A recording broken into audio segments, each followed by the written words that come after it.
And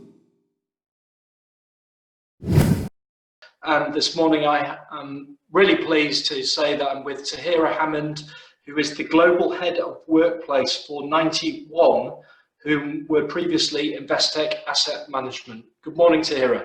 Morning, Peter. How are you? Yeah, really good, thank you. Hopefully I got that introduction correct. You did. Yeah, great, brilliant. So I read a book recently by a chap called Dr. Robert Bell. And he talked about you can't see the dots going forward, but you can see them backwards. So you can't see the dots looking forwards, but you can see them backwards. So Tahera, please tell me about how you got to where you are now in facilities management. Yeah, happy to. I guess probably like many, not through choice. I didn't kind of wake up and think one day I'm going to be a facilities manager. My career started when I worked for a company that used to do, or they still do, health and safety checks, fire alarm test, emergency light testing. I started a role with them back in 2001. I was coming back to the workplace after maternity leave. Saw this role advertised in the Evening Standard. So no recruitment agency there, Peter, and applied for the role and was successful. And so that was kind of my first foray really into property rather than facilities. And there our clients would typically be managing agents, your JLLs, your GVA, Grimley, all those. And so we would look after their portfolio of buildings and make sure the regulatory checks were happening. Yeah. And then I was there a few years, and then the role came up with Drivers Jonas, who actually happened to be one of our clients, and that was for an administration manager. So I went for that role. Very nearly didn't get it because they were insisting I work full time, and I had to be my tenacious self and negotiate something less than a full time because I had children. And actually, Alan, who I'm still in touch with now, who was my boss then, he liked that tenacity and kind of gave me the role, which was good. And I started there. So I started looking after a one building or one office in the West End, and that increased to 2 offices. So one in the West End, one in the city, and then my remit grew to national and then to European.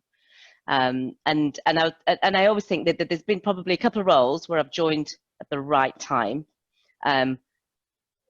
With where I was with my career as well, because actually as things landed on my plate in terms of stuff that I needed doing, like restacking, consolidation of space, all those good things, I was able to do them, and they fell with me. So that's how it kind of started. So back in 2006, I suppose, properly as facilities. Superb. I remember those days well.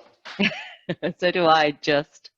Particularly the applying for jobs in the Evening Standard bit. Yeah. I did. I had a black marker pen and circled it. Any tips for new entrants entering into the sector? Yes, there absolutely is. I would say, and it's something I hope I still carry with me today and will continue to do so, is don't ever get precious. Really stay humble. The smallest of things can make the biggest of impacts. And even though it might not matter to you, it matters to somebody. And that could be, I mean, I can demonstrate this. I mean, having some good conversations about bins when we were trying to remove old desk bins as part of our environmental strategy, to the type of tissues that we have, which is a conversation I had with my finance director 2 weeks ago. And that wasn't because a cost-driven conversation, it was about quality and making sure our staff got good stuff. So don't lose sight of that, because actually, even where I am now, I still care and still keep an interest in those things. I watched a video the other day actually, and the chap who was talking about, he calls them the tiny little things, and I think that's so prevalent to the FM industry. And you know, whether you greet someone with a smile at reception, or you sort of send them a handwritten note, or these things are ever so much more important in the current climate. But I loved how you described that. Don't ever get precious. That's great advice. Don't ever get precious. And also actually the other one, maybe I should just add, which I guess is linked in, is don't get defensive. Yeah. You know, and So the reason I was so keen to get you on here is because I believe you've recently completed a huge project. And obviously the organisation's rebranded, and I believe they're connected. So I'd love to hear more about that. Gosh, right. So it's been a project that started in March 2018, and I remember going to see the building. So it's 55 Gresham Street. I remember going to see it one snowy day in March, 2.5 years ago, and we took on the building, and actually we took on the whole building, which is about 120,000 square feet, of which we now occupy 75%. Hopefully, we will fully occupy 75%. At the moment, we're in that kind of transition, and then we sublet 25% of the space.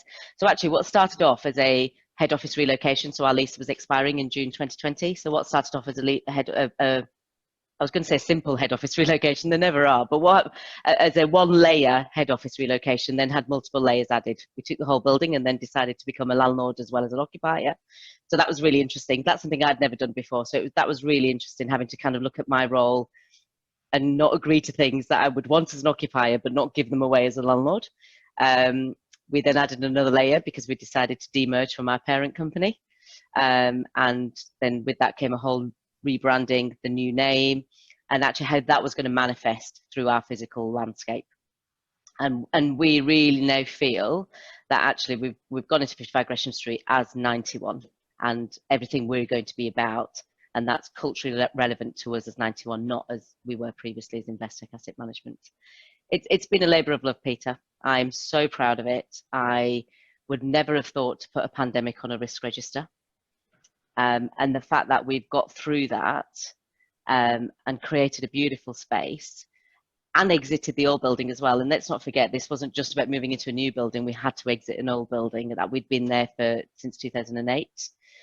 So we had a lot of stuff there, and all through lockdown. And that was the thing. We emptied a building through lockdown and completed the fit out during lockdown. And it's glorious. I really love it. I'm so happy for you. It sounds like it was sort of perfect timing with the brand and the new building, and all at once. And it's lovely to hear such a positive news story, particularly in the current climate. I think the majority of people probably thought at the time that everything would stop, particularly sort of construction, fit out, and all the rest of it. But here you are in September 2020, and that's great news. Fantastic to hear that. Where do you see the future of the industry? Alive and kicking. Great. You don't get to this point in my career, as do many of us, and say, well, we're just going to lose 20 years of passion and 20 years of growth and 20 years of innovation and 20 years of making people realize that facilities, property, real estate, whatever you want to call it, is a value add proposition. You don't lose that because of a pandemic. No, you don't. You actually use it as an opportunity to make people realize that the emotional connection between people and places will always be there. We have it with our homes. Why would we not have it with our workplaces? So to me, it's alive and kicking, and it's not going to go away. And I really feel very, very strongly about that. And I think, there are things that I can't do with cover all, but some roles will flourish at home and on not being in an office. And actually, it's not work or office, is it? It's because there's multiple places where people could work, but not to have a central hub of energy and collaboration and support. Not to have that will erode cultures. And so I strongly believe that we will go full circle. People will come back together, but with a bit more flexibility and a bit more optionality. But that's where the world should have been going anyway. So all that's done is galvanize that part of workplace, future of workplace. Yeah. But for me, it's not taking it away. That was like poetry to hear it. We have to believe in it, Peter. It's what we do. You should write a book. I should write a book. But I started writing a blog on LinkedIn in November, and that was my attempt at trying to chronicle what it's really like to do this role. That's why I wanted to do this in the first place, is talk to people like you who've got personality and opinion, and learning is sharing after all, isn't it? So hopefully we can help some people. But no, it's great to talk to you, Tahera. It's such a positive conversation. So pleased the project's done. Hopefully you can get away and have a holiday and relax and just settle into it. And it's good to hear that the employees are coming back to the workplace.